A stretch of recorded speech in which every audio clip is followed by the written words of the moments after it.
gracious light, oh, purest brightness, oh, Jesus Christ, you are holy, you are holy. Now as we come to the setting of the sun, and our eyes behold the vesper light,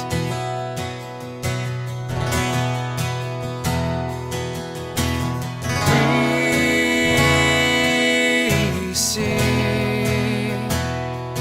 your praises,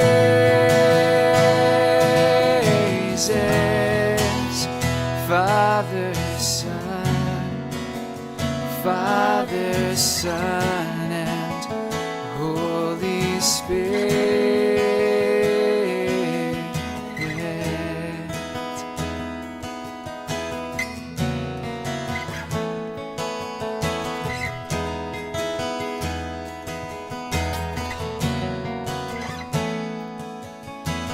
Oh, gracious light,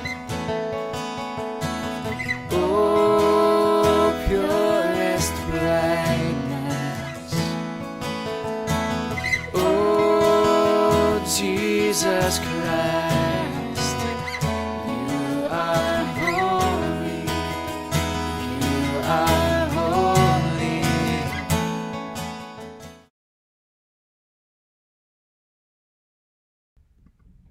Hey everybody. So this is going to be a new thing we do, a new little feature we're doing called First Take Tuesday. Most of the time it'll be Tuesday. I can't always guarantee it's going to happen there, but we'll see what we can do about that. The idea for First Take is I get questions people ask all the time, like, oh, like, how did you come up with that sermon? What did you come up with? Like, how did you get there? Sometimes I wonder even. I'm going to put some headphones in here so I can hear myself. So I want to be able to sort of give some insight into that, but also it'll provide a little bit of not really a Bible study, a little almost like Lectio Divina, what I do the first time. And so on Tuesdays, I get the lections in my hand, and I take a look at them, and I read them for the first time. And I just sort of make some notes about what I'm thinking about, what ideas came to mind, what are the things that my first impression about what I might sort of head towards on Sunday. Sometimes it's as simple as just helping me understand whether I'm going to do the first reading, the epistle reading, whether it's the Old Testament or the New Testament reading, or whether I'm going to do the gospel reading. And it seems to be, if y'all are here, you notice that most of the time I end up on the gospel, but you never know. So this Sunday, we have the seventh Sunday after the Epiphany. And here you go. The first reading for this week that we're going to use is Genesis 45, 3:11, and then verse 15. Joseph said to his brothers, I am Joseph. Is my father still alive? But his brothers could not answer him. So dismayed were they at his presence. Then Joseph said to his brothers, come closer to me. And they came closer. He said, I am your brother, Joseph, whom you sold into Egypt. And now do not be distressed or angry with yourselves because you sold me here. For God sent me before you to preserve life. For the famine has been in the land these 2 years, and there are 5 more years in which there will be neither plowing nor harvest. God sent me before you to preserve for you a remnant of earth, and to keep alive for you many survivors. So it was not you who sent me here, but God. And he has made me a father to Pharaoh, and the Lord of all his house, and the ruler of all the land of Egypt. Hurry, and go up to my father, and say to him, Thus says your son Joseph, God has made me Lord of all Egypt. Come down to me, do not delay. You shall settle in the land of Goshen, and you shall be near me, you and your children and your children's children, as well as your flocks, your herds, and all that you have. I will provide for you there, since there are 5 more years of famine to come, so that you and your household and all that you have will not come to poverty." And he kissed all of his brothers and wept upon them. And after that his brothers talked with him.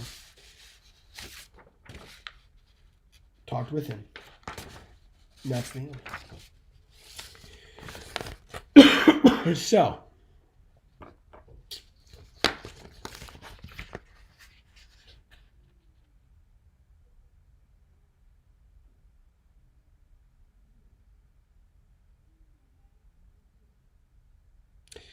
the first thing, well, there's a couple things. One, it's weird that he says, "I am Joseph. Is my father still alive?" And then a line later says, "I am your brother Joseph, whom you sold into Egypt." Like, they know that. And he's already identified himself as Joseph. So why does he do it twice? So why twice? That's the first sort of exegetical question. And that just means, like, there's a weird biblical thing going on there that I want to look into. So I'll look at it may be nothing. It may be as simple as 2 sentences that got blended together. You never know. So I'll look at one of the commentaries and see why it says it twice. Let's see.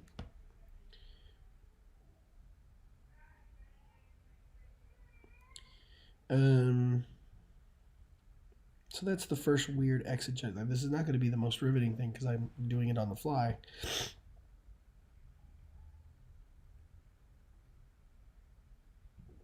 So the second thing that comes to mind for this passage in particular is, so it was not you who sent me here, but God, he has made me a father to Pharaoh and the Lord of all his house. So this sort of idea that it takes away a little bit of free will, little loss of free will, right? When we think of our theology that way, that they didn't do it, that it was God doing it, right? And that because it worked out, it was all okay. So that's something to ponder. Does something working out in the end justify a bad behavior in the beginning? Does the ends justify the means? So an ends justify the means question.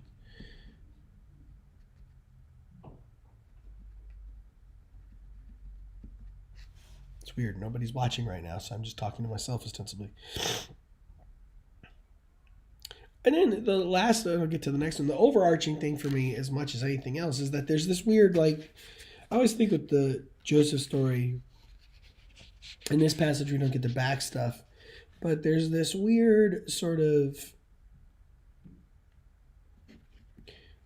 Joseph is far more gracious than I ever would be.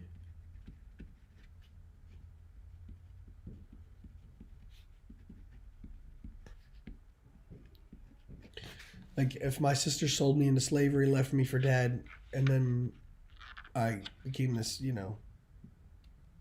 hugely powerful person, would I be as gracious to them? And it's a sort of a look at our pettiness and our smallness, even in the midst of big things, and how we forgive. And forgiveness is hard.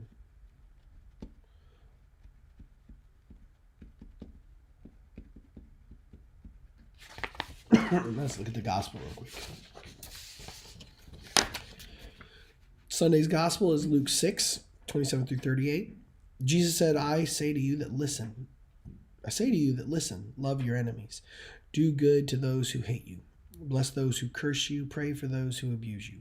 If anyone strikes you on the cheek, offer the other also. And from anyone who takes away your coat, do not withhold even your shirt. Give to everyone who begs from you. And if anyone takes away your goods, do not ask for them again. Do to others as you would have them do to you. If you love those who love you, what credit is that to you? For even sinners love those who love them. If you do good to those who do good to you, what credit is that to you? For even sinners do the same. If you lend to those from whom you hope to receive, what credit is that to you? Even sinners lend to sinners to receive as much gain. But love your enemies, do good, and lend, expecting nothing in return. Your reward will be great, and you will be children of the Most High. For he is kind to the ungrateful and the wicked. Be merciful, just as your Father is merciful. Do not judge, and you will not be judged. Do not condemn, and you will not be condemned. Forgive, and you will be forgiven. Give, and it will be given to you. A good measure pressed down, shaken together, running over, will be put into your lap. For the measure you will give to be the measure you get back. So, even in the first reading, I like the Luke reading a lot better. Now, there are some tie-ins with the Old Testament reading, which I kind of like. So, this whole sort of idea of forgiveness, we can play back and forth between Luke and Genesis. So there's an overarching theme of forgiveness. So that's probably where we're kind of going to end up heading, I think.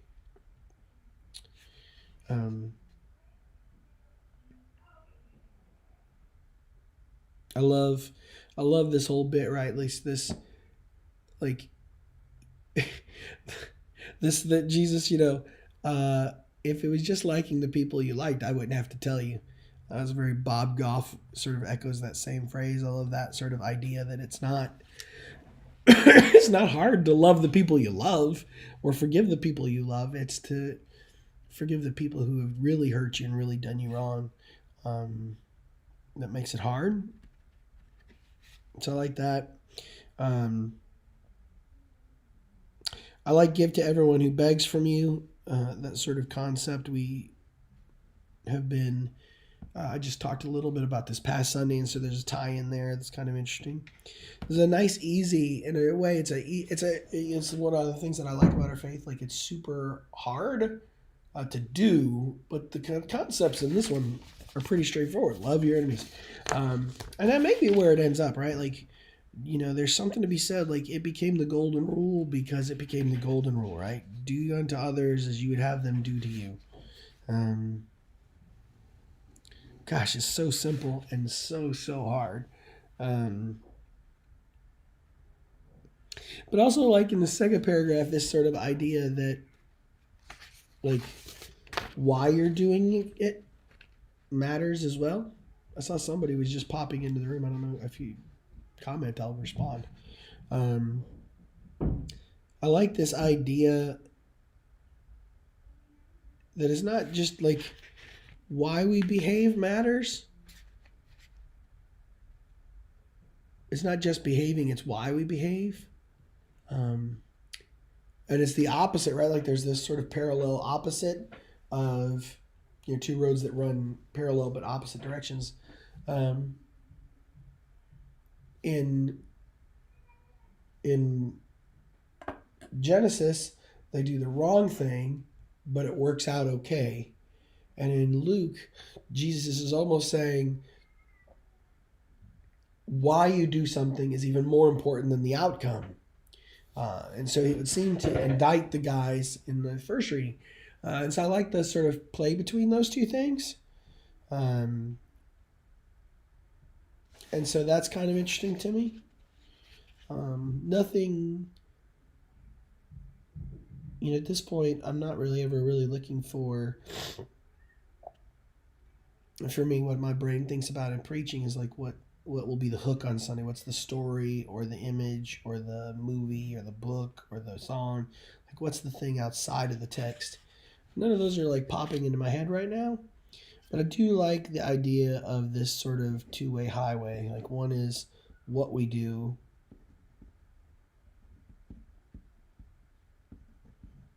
and the second is why we do it.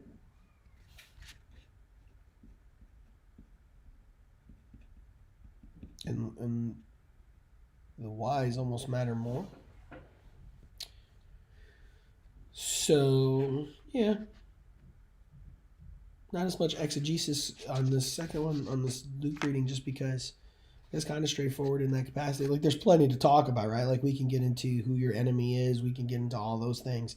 But for a first take, we don't really need to get that deep. We just need to sort of get an idea, get the juices flowing. So without any comments, no one really saying anything in the comments. I don't have anything else on my first take. We'll see where we land on Sunday. All that being said, for those of you anybody that watches the show, let me know.